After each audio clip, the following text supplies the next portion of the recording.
capítulo de número 9, e nós vamos compartilhar um pouquinho sobre a segunda experiência de Salomão. 1 Reis, capítulo 9.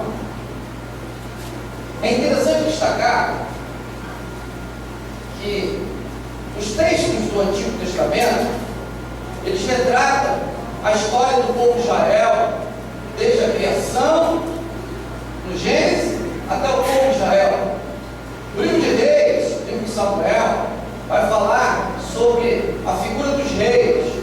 E nesta noite, eu gostaria de compartilhar com você a pessoa de Salomão, um dos homens mais sábios que tivemos. Um homem que foi usado muito por Deus. Ele era filho de Davi, que foi o segundo rei. O primeiro rei de Israel foi Saul. O segundo rei foi Davi. O terceiro rei foi Salomão. Eu gostaria de compartilhar com você acerca de Salomão, um homem de Deus, a experiência de Salomão. Todos nós precisamos ter experiências, irmãos. Abriram sua Bíblia aí? Olha para mim um pouquinho. Nós precisamos ter experiências. O cristão precisa ter experiência. Tem gente que vive da experiência do outro. Tem gente que vive de experiências de outras pessoas. E você pergunta, você tem um testemunho? Não tenho testemunho. Hoje aqui o pastor Marcelo falou a experiência de uma pessoa e falou de uma experiência dele. É importante que a gente tenha experiências pessoais. Salomão, ele teve grandes experiências. Eu vou narrar duas delas. E nós vamos estudar hoje a segunda. Daqui a pouquinho eu vou falar um pouquinho da primeira para que você possa entender o contexto. Vamos ler a segunda. Sentado como você está. 1 Reis capítulo 9, versículo de 1 até versículo 5.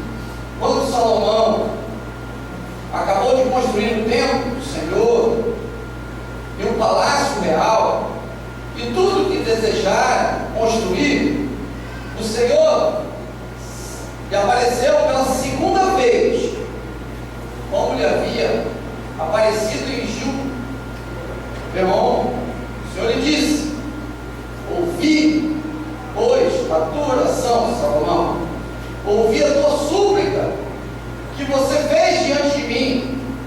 Consagrei este templo que você construiu, para que nele habite o meu nome para sempre. Os meus olhos e o meu coração estarão sempre nele. E se você, Salomão, andar segundo a minha vontade, com integridade de coração, Salomão, com retidão, Salomão, como fez o seu pai Davi, se você fizer tudo o que ordena a você, Salomão, obedecendo os meus decretos, obedecendo as minhas ordenanças, Salomão, eu firmarei para sempre sobre Israel o seu trono, conforme prometia Davi, seu pai, quando lhe disse: nunca faltará descendente para governar Israel. Que Deus possa abençoar essa palavra dita aos nossos corações. Amém? Feche seus olhos aí, meu irmão, um pouquinho. Peça ao Senhor que fale ao seu coração. Nós vamos tratar da segunda experiência de Salomão. É interessante que você desligue de tudo, meu querido, e se ligue nesse texto bíblico, para que Deus possa falar de forma profunda ao seu coração, como tem me falado.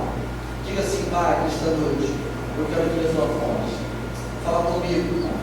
A experiência de Salomão precisa ser uma experiência minha também. Eu te peço, nesta noite, fala comigo, em nome de Jesus. Amém. Meus queridos, o texto bíblico lido é um texto muito claro, mas nós precisamos entender a história de Salomão. Quem foi Salomão? Salomão, como eu havia falado, foi um dos filhos de Davi. Diga-se de passagem que Davi tinha 18 filhos. Olha, 18 filhos. Os nomes deles são aqui: Amon, Gileade, Absalão, Adonias, Zefanias, e assim vai.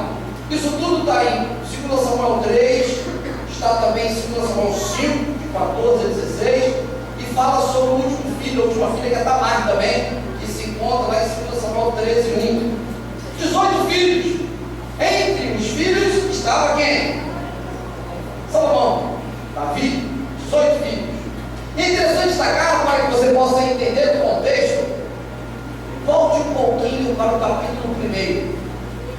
O início do livro de Reis mostra para todos nós um Davi, rei, velho, né, idoso, na verdade, farto de dias. O texto diz assim, 1 Reis, capítulo 1, versículo 1: quando o rei Davi envelheceu, estando já de idade bem avançada, cobriu de cobertores, mas ele não se aquecia. Estava tão velho, que a coberta, os cobertores, não estavam aquecendo mais.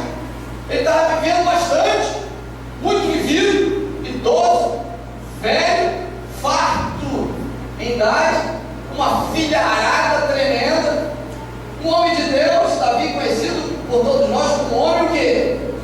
Segundo o coração de Deus. É bem verdade que ele andou pisando na bola algumas vezes, mas ele era um homem segundo o coração de Deus, que agradava a Deus. Ele não teve o privilégio de construir o templo, porque ele era muito sanguinário, né? Matava muito, e Deus tirou o privilégio de ser o construtor, o idealizador do templo, e passou a função para o filho dele. E quando ele já estava velhinho, os filhos estavam de olho no trono, especialmente quem? Adonias. Adonias estava de olho, de cutuca, como a gente diz lá no Rio de Janeiro, estava de cutuca no trono. Antes do pai entrar na cova, ele já queria jogar uma pá de cal. O que ele fez? Capítulo 1 de 1 Reis: juntou os irmãos, com exceção de Salomão, porque ele sabia que dos irmãos ali, o mais cotado para assumir o trono era quem?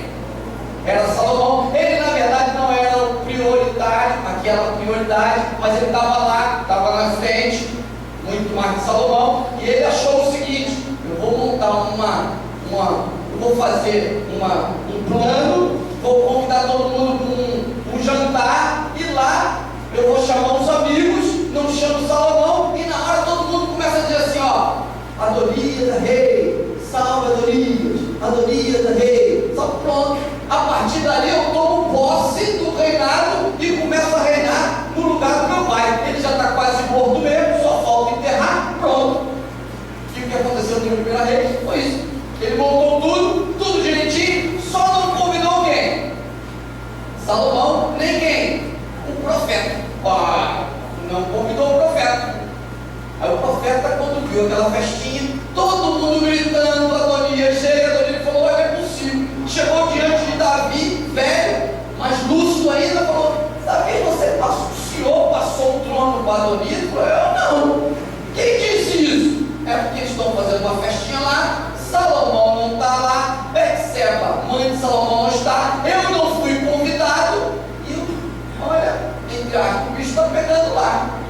O senhor vai perder o trono. E digo mais: se ele for rei, ele vai mandar matar quem? Salomão.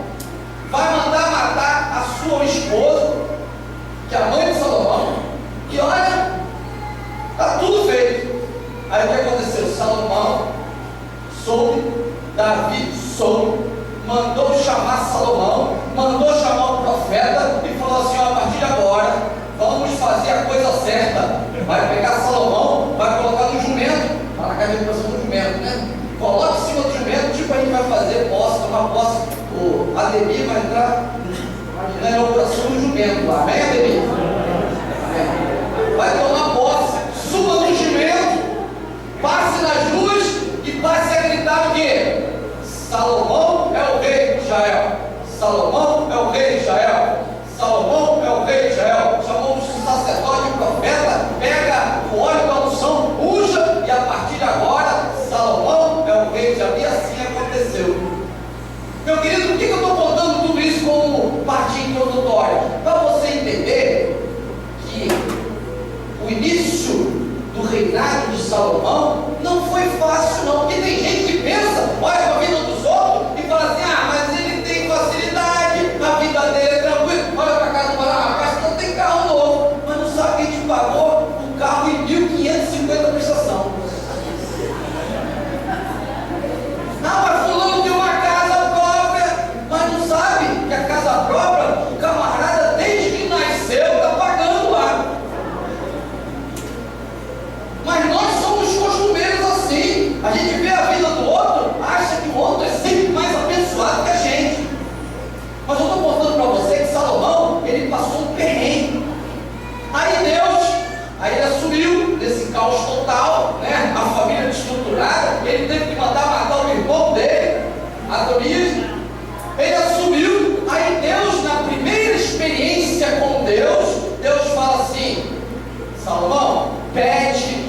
quiser, que eu te dou. E ele poderia ter pedido o quê? A morte dos irmãos. Poderia ter pedido um montão de coisa, dinheiro, riquezas, mas ele não pediu nada além de quê? Veja lá no texto bíblico, meu querido. Isso aí. Abra lá e veja em 1 Reis, capítulo 3, versículo 5. Vamos ver se eu consigo ler aqui. Eu demoro a ler porque eu estou com uma dificuldade muito grande de ler, irmão. Então, o Senhor lhe apareceu e Salomão e disse a Salomão: peça o que você quiser que eu te dou. 1 Reis 3, 5. Salomão respondeu o que na sua Bíblia?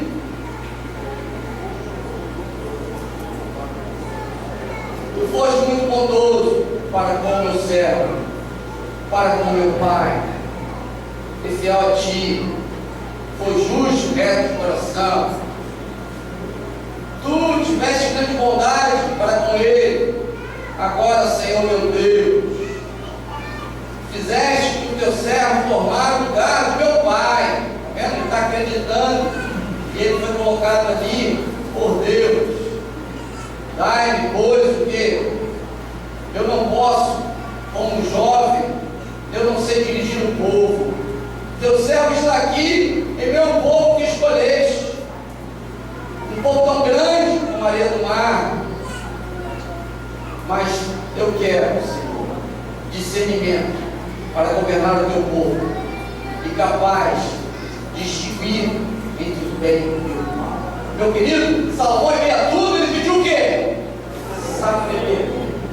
Olha, que ele estava no caos em família. E vamos voltar um pouquinho para Adonias, aquele irmão dele. Aí você pode perguntar: pastor, por que o irmão dele fez tudo isso?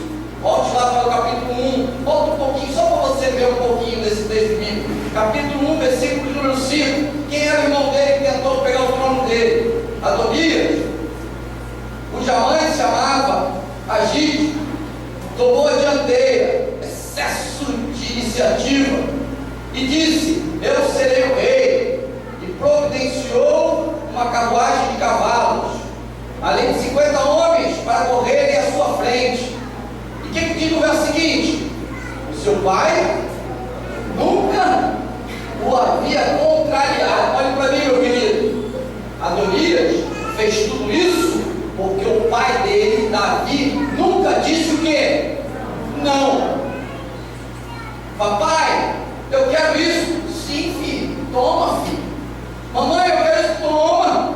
Aí Adonias, o que ele fez quando estava grandão?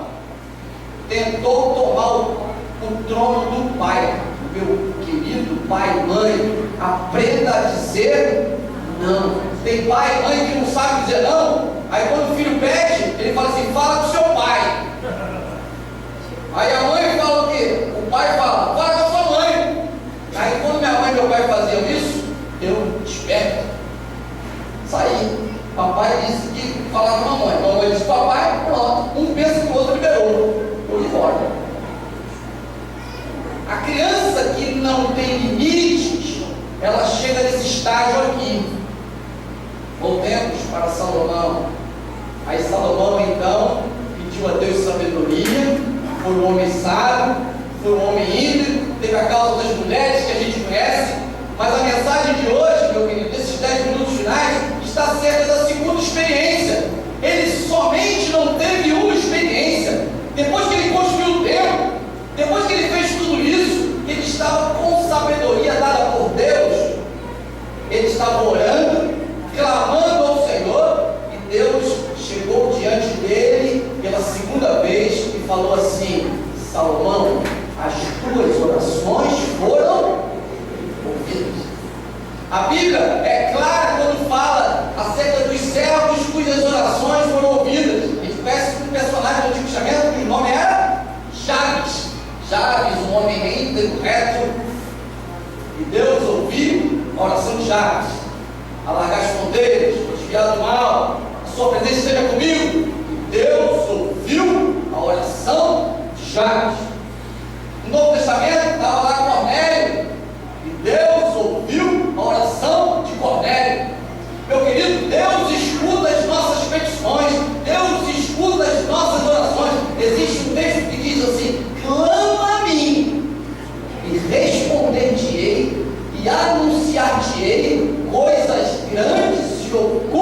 que não sábios. Amém?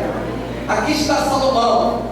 Passou por dificuldade, passou por um perrengue, passou por tristeza, superou tudo, problemas familiares, ele superou, construiu um templo, construiu um palácio, se casou e estava clamando ao Senhor. Quando ele estava oferecendo o sacrifício do novo templo, o Senhor apareceu e disse assim: Salomão, as tuas orações foram ouvidas. Nesta noite, meu querido, eu gostaria de transmitir para você, que não vai ser projetado aqui hoje, a segunda experiência de Salomão. Essa que eu acabei de ler. Fique com a sua Bíblia aberta e nós vamos ver um pouquinho essa experiência que está em 1 Reis 9, de 2 a 5. Volte lá agora. Versículo de número 5. 2 diz assim: ouvi a tua oração, ouvi a tua súplica, filho. Diz assim o texto bíblico na linguagem de hoje: o Senhor tornou a aparecer a Salomão, como ele tinha aparecido da primeira vez. E o Senhor lhe disse: Salomão, ouvi a tua oração, ouvi a tua súplica que tu fizeste perante mim. Santifiquei a casa que edificaste, a fim de pôr ali o meu nome para sempre. Os meus olhos, Salomão, e o meu coração estarão ali todos os dias, Salomão. Se tu andares perante mim, como andou o teu pai, com interesse de coração, com sinceridade, Salomão, para fazeres tudo segundo o que te mandei, se você guardar os meus estatutos, os meus juízos, então conformarei o trono do meu reino sobre Israel para sempre, Salomão, como fiz com a casa de teu pai Davi, assim farei contigo também. Meu querido, Salomão aqui já estava com sabedoria. Salomão nesse período aqui já estava com riqueza. Se você voltar um pouquinho neste vídeo, você vai ver que ele, por ter pedido sabedoria, ele ganhou tudo. Ele tinha tudo. Então, em meio a tudo que ele tinha, Deus falou assim: olha, agora eu vou te dar o melhor. Meu querido, olhe para mim. Deus tem o melhor para você. As tuas petições, as tuas orações, Deus tem ouvido. Essa mensagem serviu para mim e vai servir para você, porque Deus chega para ele e diz assim: a tua oração, a tua súplica que você tem feito, olha, perante mim eu tenho ouvido. Aqui diz aqui: eu santifiquei a casa que você edificou. Meu querido, isso é profético. Quando Deus diz que a sua oração foi ouvida, é porque de fato aquilo que você tem feito está agradando ao Senhor. E ele continua dizendo aqui: a casa que edificaste perante mim, a fim de pô-la pelo meu nome, ali está habitando os meus olhos, ali estarão também o meu coração. Que coisa linda! Aquilo que Salomão estava fazendo de coração, toda a construção, não era apenas uma construção, mas ele tinha e reconhecia que ali habitaria o nome do Senhor. Coisa que o pai dele, Davi, não conseguiu, por ser sanguinário demais. Mas Salomão conseguiu. Meu querido, nesta noite eu gostaria de dizer para você que aquilo que você tem feito, o seu trabalho, o seu investimento na obra do Senhor, Deus sabe das suas dificuldades, Deus sabe do seu sofrimento, Deus sabe da sua luta, Deus está escutando. Ele momentaneamente não te respondeu, mas nesta noite Ele quer dizer que as tuas orações estão sendo atendidas. E é interessante que, como consequência desse texto bíblico, eu posso mergulhar e dizer a partir do verso 4 e 5, olha só, mas tem uma condicionante. Não basta apenas você entrar aqui recebendo o pastor, pastor, poxa, legal, hein? Vou sair daqui, que coisa boa, as minhas orações foram ouvidas, olha, Deus está se agradando de mim. Mas, meu querido, existe uma condição aqui. Olha que Salomão estava fazendo a coisa certa, olha que ele passou por dificuldade, olha que ele passou por lutas, ele teve que sofrer, teve que chorar, ele conseguiu dar o sol, mas Deus ainda fala: a oração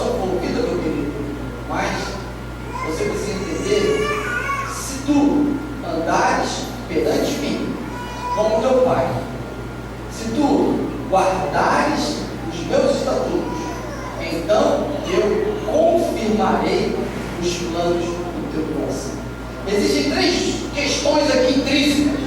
A primeira é andar conforme o Senhor quer.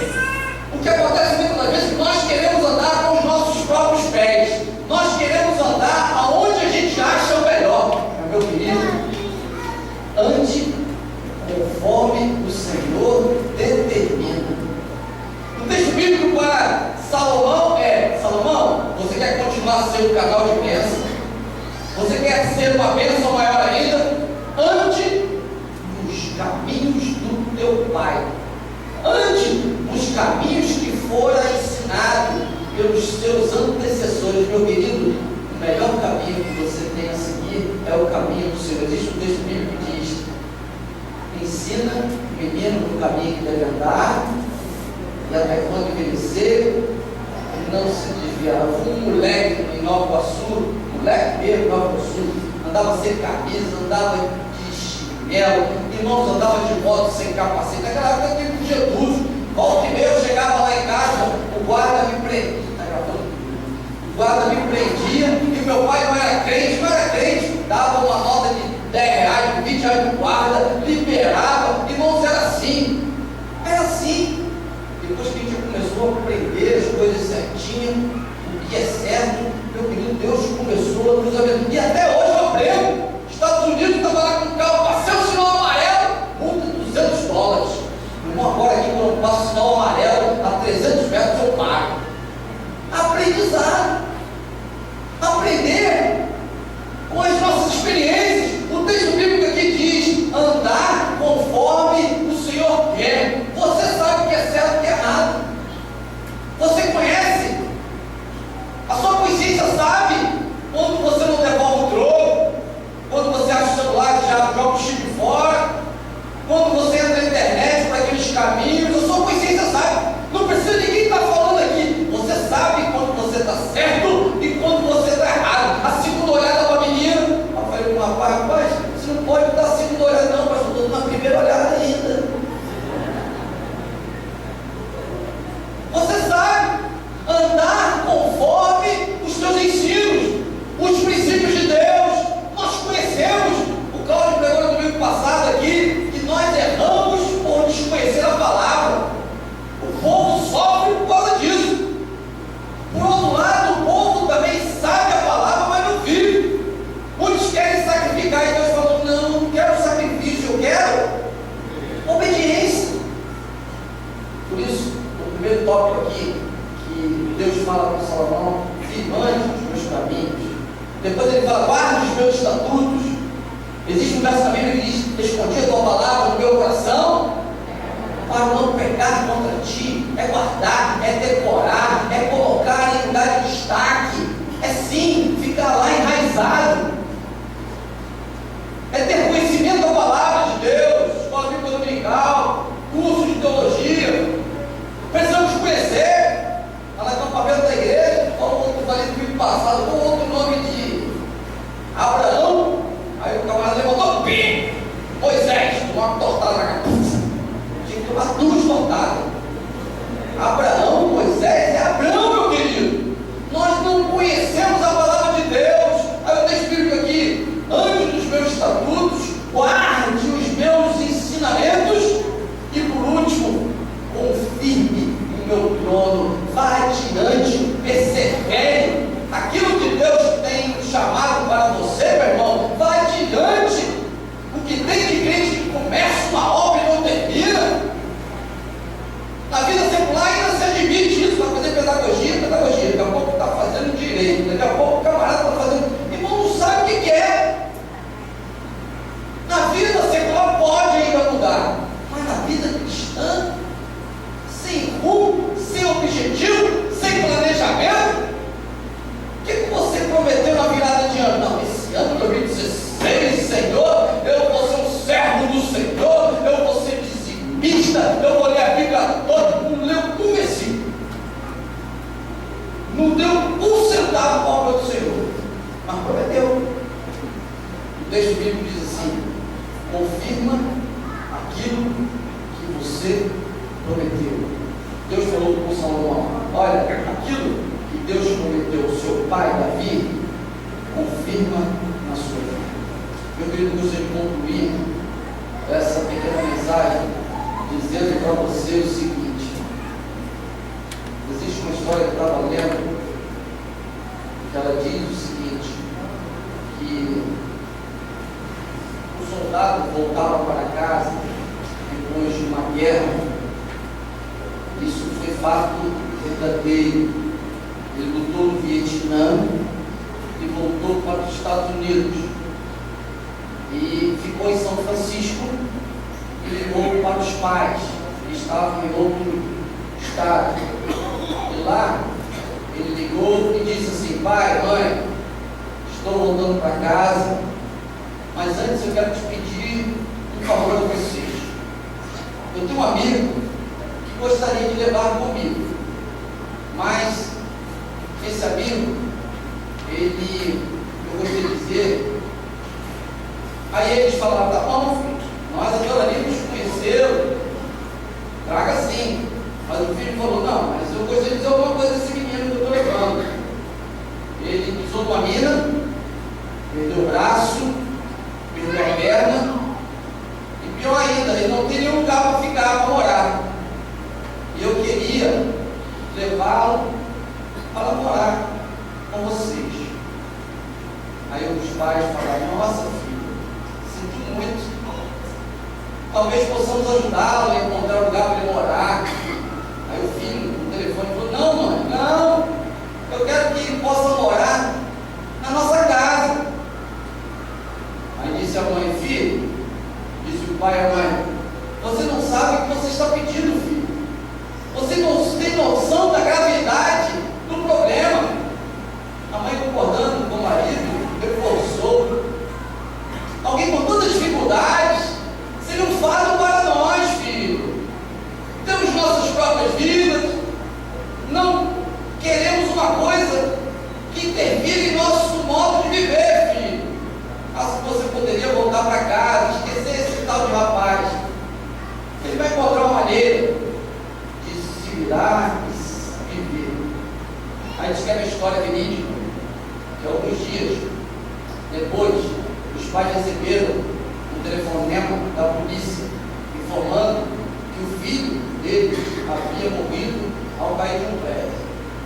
Fatos mostram que a polícia acredita que foi suicídio. Aí os pais, na hora de angustiados, voltaram para a cidade onde o filho se encontrava, que havia telefonado, e foram identificar o corpo. Eles reconheceram. E para o terror e espanto, descobriram o que não imaginaram. O filho deles tinha apenas um braço e uma perna. Os pais dessa história são como nós. Os pais pensaram que o menino ia levar uma pessoa com deficiência. E na verdade o menino estava ligando, dizendo que ele estava com um problema e queria ver se os pais aceitariam o mesmo. Meu querido, por que eu estou contando essa história verídica para você? Porque muitas das vezes, quando o problema é com os outros, a gente não está nem. Eu estava nessa semana, você viu no meio, eu mostrei na quinta-feira, até aqui, uma missionária, acho que é no Paquistão. Ela foi pegar o evangelho, os camaradas prenderam ela e falaram assim: se você não parar de falar de Jesus, a gente vai calar sua boca. E ela não parou. Sabe o que eles fizeram? Costuraram a boca dela. E aqui tem um vídeo, ela costurada, ela foi espancada, porque ela simplesmente não parava de pregar acerca de Jesus. O que eu quero dizer para você? Que muitas das vezes, quando a questão é com o outro, você fica até sensibilizado, mas depois na hora de dormir, todo dia, você se esquece. Mas quando se trata conosco, com a nossa vida, a coisa é muito diferente. Por que eu estou falando isso? Porque Salomão, esse que teve duas experiências com Deus, ele era um homem sujeito às mesmas paixões que nós. Ele era um homem comum, era um dos filhos da vida. camarada ungido, que tinha tudo para ser um rei, que teve um irmão que tentou ludibriá-lo, mas ele esperava no Senhor. E no momento que ele teve a oportunidade, ele fez aquilo que ninguém fez. Ele priorizou o rei da obra, a obra do rei. Vestiu. E Deus, depois de tudo, olhou para ele e falou: muito bom, você é o mais sábio de toda a humanidade. As tuas orações foram ouvidas. E a partir de agora, eu farei uma grande obra na sua vida, com 3 condicionantes. Se você, meu filho, andar nos meus caminhos, se você, meu filho, guardar os meus estatutos, e se você, meu filho, confirmar os ensinos que você teve outrora. O que eu quero dizer para você? Uma experiência com Deus não é simplesmente pontual. Deus não vai chegar na sua sala e falar: eu sou o Senhor. Não. A experiência, ela é constante. Você quer ter uma experiência com Deus? Começa a ler a Bíblia de forma constante. Começa a participar da obra do Senhor. Investe na obra do Senhor. Meu querido, Deus vai chegar uma hora para você, vai te acordar de madrugada, sei lá o que foi, vai falar: olha, meu filho, olha, eu tenho um propósito na sua vida. Vá adiante, vá à frente. E nesta noite eu estou aqui com um profeta de Deus para dizer: as tuas orações foram ouvidas. O Senhor Deus sabe da sua necessidade. Ele conhece a sua situação. Não adianta você ficar se comparando com o outro, porque você se acha menos abençoado, meu querido. Não, você já recebeu muito mais além daquilo que você merece. Mas Deus quer te mostrar muito mais. Hoje de manhã eu estava pregando sobre a bênção de Araújo, e diz: o Senhor te abençoe e te guarde. O Senhor faça resplandecer o rosto sobre ti, tenha misericórdia de ti. O Senhor sobre ti levante o seu rosto e te dê a paz. Nós falamos isso como uma bênção de Deus para o povo, proferida pelo servo de Deus. A bênção vem de Deus. Você não precisa correr atrás das bênçãos de Deus, não, meu irmão. As bênçãos de Deus te alcançarão. Deus tem prazer de te abençoar. Olhe para mim, Deus tem prazer de te abençoar. Fique tranquilo, fique na sua, faça a sua parte. Não precisa dar um jeitinho, não. Excesso de iniciativa com valia. Não vou dar um jeitinho. Meu querido, não precisa ajudar Deus, não. Deixa que as coisas vão acontecer naturalmente.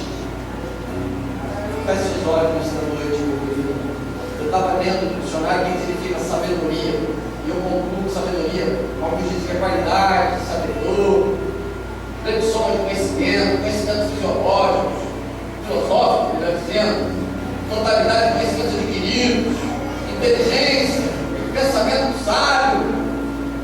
A gente pode definir sabedoria como o melhor discernimento das coisas de Deus. Precisamos ter isso. Discernimento, saber o que é de Deus, o que não é de Deus, o que edifica, o que não edifica. E nesta noite, eu lanço para você que está na internet, para você que está aqui: Deus tem algo na sua vida. Você, as tuas orações foram ouvidas. Ande nos caminhos do Senhor, guarde os mandamentos e confirma a obra das mãos do Senhor. Que Deus